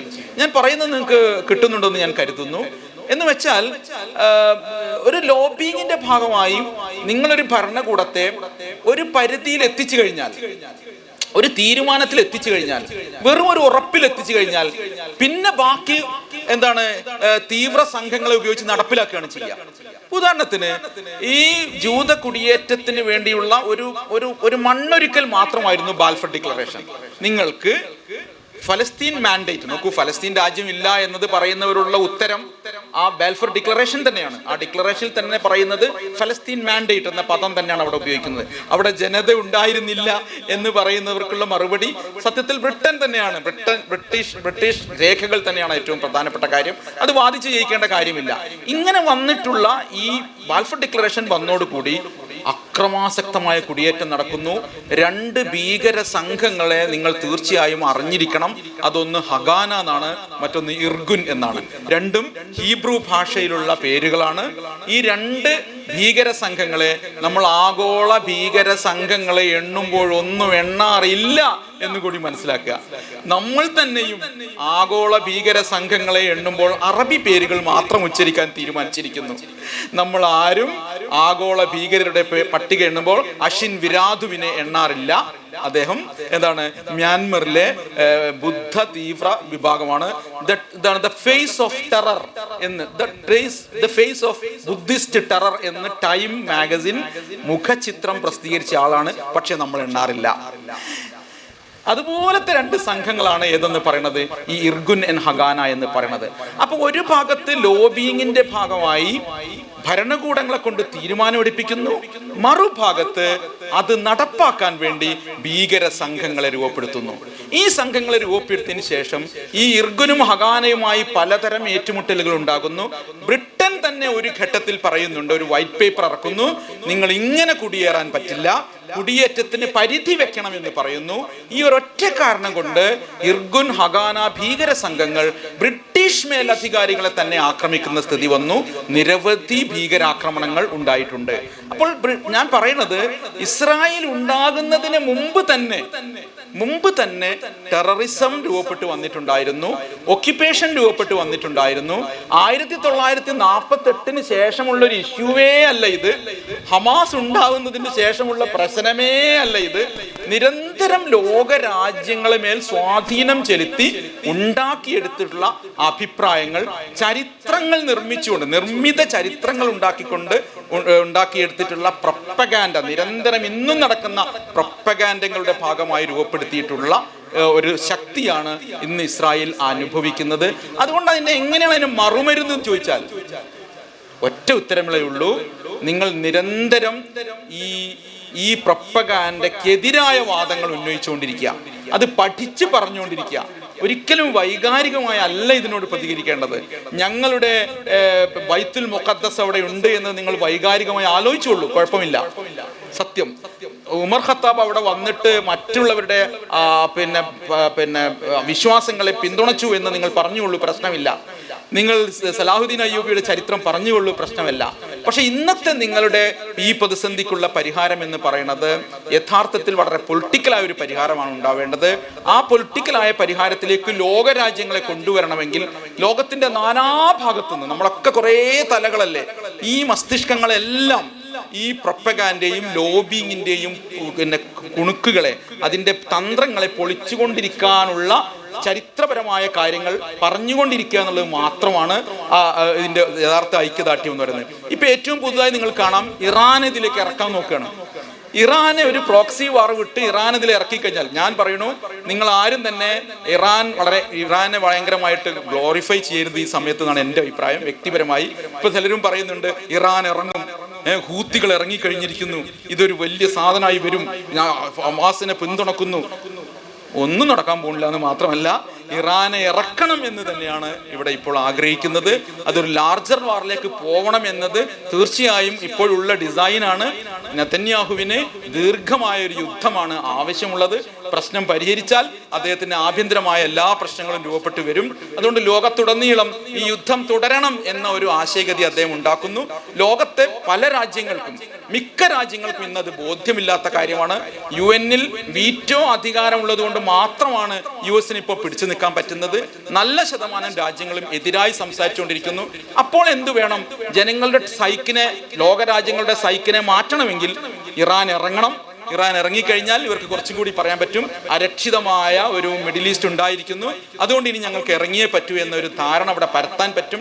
അതുകൊണ്ട് എനിക്ക് തോന്നുന്നു ഒരു ലാർജർ വാറിലേക്ക് പോകുന്നതായിരിക്കില്ല ശരിയായ സംഗതി എന്ന് തോന്നുന്നു. അറബ് രാജ്യങ്ങൾക്ക് ഇതിൽ അപ്പുറം ഒന്നും ചെയ്യാൻ പറ്റില്ല. അറബ് രാജ്യങ്ങളെ നമ്മൾ കുറ്റപ്പെടുത്തുകയല്ല, അവരാരും തന്നെ ഒരു സ്വതന്ത്രമായ തീരുമാനമെടുക്കുന്ന നിലയിലേക്ക് വന്നിട്ടുണ്ട് എന്ന് നമുക്ക് പറയാൻ പറ്റില്ല. ഇന്നും അവരുടെ ആശ്രിതത്വം ഈ രാജ്യങ്ങളും ഒക്കെ തന്നെയാണ്. അതുകൊണ്ട് ലോകരാജ്യങ്ങളുടെ ഒരു കൂട്ടായ്മ, ഇപ്പുറത്ത് ഒരു ഇസ്രായേൽ ലോബി പ്രവർത്തിക്കുന്നുണ്ടെങ്കിൽ ഒരു ഫലസ്തീൻ ലോബി കൂടി പ്രവർത്തിക്കണം എന്നാണ് നമുക്ക് പറയാനുള്ളത്. സോവിയറ്റ് യൂണിയൻ ഉണ്ടാവണം, റഷ്യ ഉണ്ടാവണം, ചൈന ഉണ്ടാവണം, ലാറ്റിൻ അമേരിക്കൻ രാജ്യങ്ങൾ ഉണ്ടാവണം. ഇങ്ങനെ ചിന്തിക്കുന്ന ജനവിഭാഗങ്ങളുള്ള എല്ലാ നാടുകളിൽ നിന്നും ഇത്തരം ചിന്തകൾ ഉയർന്നു വരണം. അങ്ങനെ ഒരു ആന്റി ഇസ്രായേൽ ലോബി രൂപപ്പെട്ട് വരണം. അവയ്ക്ക് സർക്കാരുകളെ സ്വാധീനിക്കാൻ പറ്റണം. അങ്ങനെ സർക്കാരുകളുടെ ഒരു കൂട്ടായ്മ ഉണ്ടാവണം. അങ്ങനെ മാത്രമേ ഈ പ്രശ്നത്തിന് പരിഹാരം കാണാൻ കഴിയൂ എന്നാണ് എൻ്റെ അഭിപ്രായം. ബാക്കി നമുക്കൊന്ന് കൺക്ലൂഡ് ചെയ്യാം. അതെ, തീർച്ചയായിട്ടും നമ്മളെ വിശിഷ്ടാതിഥി വന്നെത്തിയിട്ടുണ്ട്. എന്തായാലും നിരന്തരമായി നമ്മൾ ഉണ്ടായിക്കൊണ്ടിരിക്കേണ്ട സംഭാഷണങ്ങളാണിത്.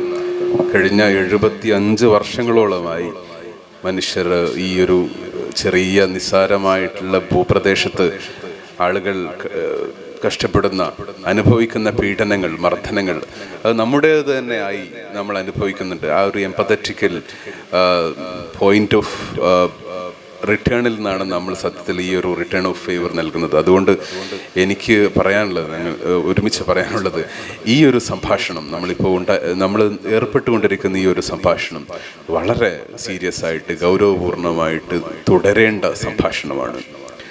ഈ ഇസ്രായേൽ ലോബിയുടെ ശക്തമായിട്ടുള്ള ഈ കളികൾ ലോകത്ത് മൊത്തം എല്ലാ രാഷ്ട്രങ്ങളിലേക്കും വ്യാപിക്കുന്ന ഒരു സാഹചര്യമാണ് ഇപ്പോൾ ഉള്ളത്. അതുകൊണ്ട് ഈ ഒരു സംഭാഷണത്തിൽ വളർന്നു വരുന്ന പുതിയ പൊളിറ്റിക്കൽ സയൻസിൽ താല്പര്യമുള്ള കുട്ടികൾ, ഹിസ്റ്ററിയിൽ താല്പര്യമുള്ള കുട്ടികളെല്ലാം നിർബന്ധമായും പങ്കെടുക്കേണ്ട സംവാദമാണ്, സംഭാഷണമാണെന്ന് ഓൺ എ ഫൈനൽ നോട്ട്. പിന്നെ ഇത് കണ്ടല്ലോ, നമ്മൾ ഡോക്യുമെന്റ് ചെയ്യുക എന്നുള്ളത് പ്രധാനമാണ്. നമ്മൾ അനുഭവിച്ചു പോകുന്ന കാര്യങ്ങൾ ഡോക്യുമെന്റ് ചെയ്യണം. ഇപ്പൊ നിങ്ങൾ ജൂയിഷ് കമ്മ്യൂണിറ്റിക്ക് എന്താണ് അനുഭവിച്ചതെന്നുള്ളത് അതിനേക്കാൾ അപ്പുറത്തെ നിലയിൽ നിങ്ങൾക്ക് വായിക്കാൻ കിട്ടും. കിട്ടും. അവരത് ഡോക്യുമെന്റ് ചെയ്യുന്നുണ്ട്. ആൻ ഫ്രാങ്കിന്റെ ഡയറി കുറിപ്പുകൾ നിങ്ങളുടെ മുന്നിലുണ്ട്. നിങ്ങൾ അനുഭവിച്ചതിന്റെ വല്ല രേഖയുമുണ്ടോ? കൊറോണ കാലത്ത് നിങ്ങൾ എന്തെങ്കിലും എഴുതിയിട്ടുണ്ടോ? ഈ ഇരിക്കുന്ന ആരെങ്കിലും എഴുതിയിട്ടുണ്ടോ? കോവിഡ് കാലം നമ്മുടെ മുന്നിൽ വളരെ വ്യത്യസ്തമായ ഒരു സംവിധാനം, ഒരു പ്രശ്നം ഉണ്ടാക്കി. നിങ്ങൾ ആരെങ്കിലും അത് ഡോക്യുമെന്റ് ചെയ്തോ? ചെയ്തിട്ടില്ല എന്ന് പറഞ്ഞാൽ നിങ്ങളുടെ കാലത്തെ അടുത്ത കാലത്തിലേക്ക് വേണ്ടി നിങ്ങൾ ഒരുക്കി വെച്ചിട്ടില്ല എന്നാണ്. അതുകൊണ്ട് ഒരു കളവ് വന്നു കഴിഞ്ഞാൽ നിങ്ങൾക്ക് ഒരു സാധനം എടുത്തു വെക്കാൻ കഴിയില്ല. ഇന്ന് ജൂയിഷ് ലോബി വെക്കുന്ന സാധനങ്ങൾക്കൊക്കെ അവർ അതത് കാലത്ത് തന്നെ ഡോക്യുമെന്റ് ചെയ്തിട്ടുണ്ട് എന്നത് ഗൗരവമായി എടുക്കേണ്ട ഒരു കാര്യമാണ് എന്ന് തോന്നുന്നു. സന്തോഷം ഇത്ര നേരം കേട്ടിരുന്നതിൽ. കുറച്ച് ചോദ്യങ്ങളൊക്കെ ഉണ്ടാവുമെങ്കിൽ കുറച്ച് നന്നാവുമായിരുന്നു. നമ്മളൊരു ശിഥിലമായ ചിത്രങ്ങൾ മാത്രമാണ് വെച്ചിട്ടുള്ളത്. ഇതങ്ങനെ തന്നെ യൂട്യൂബിൽ അപ്ലോഡ് ചെയ്താൽ ഒരു പക്ഷേ ഒരു അപൂർണതയാണ് അനുഭവപ്പെടുക. എങ്കിൽ പോലും ഇതിലേക്കുള്ളൊരു ഒരു ബാബ് തുറക്കപ്പെട്ടിരിക്കുന്നു. നിങ്ങളതിലേക്ക് പോകണമെന്ന് മാത്രമാണ് പറയാനുള്ളത്. സന്തോഷം. അസ്സലാമു അലൈക്കും. Thank you so much.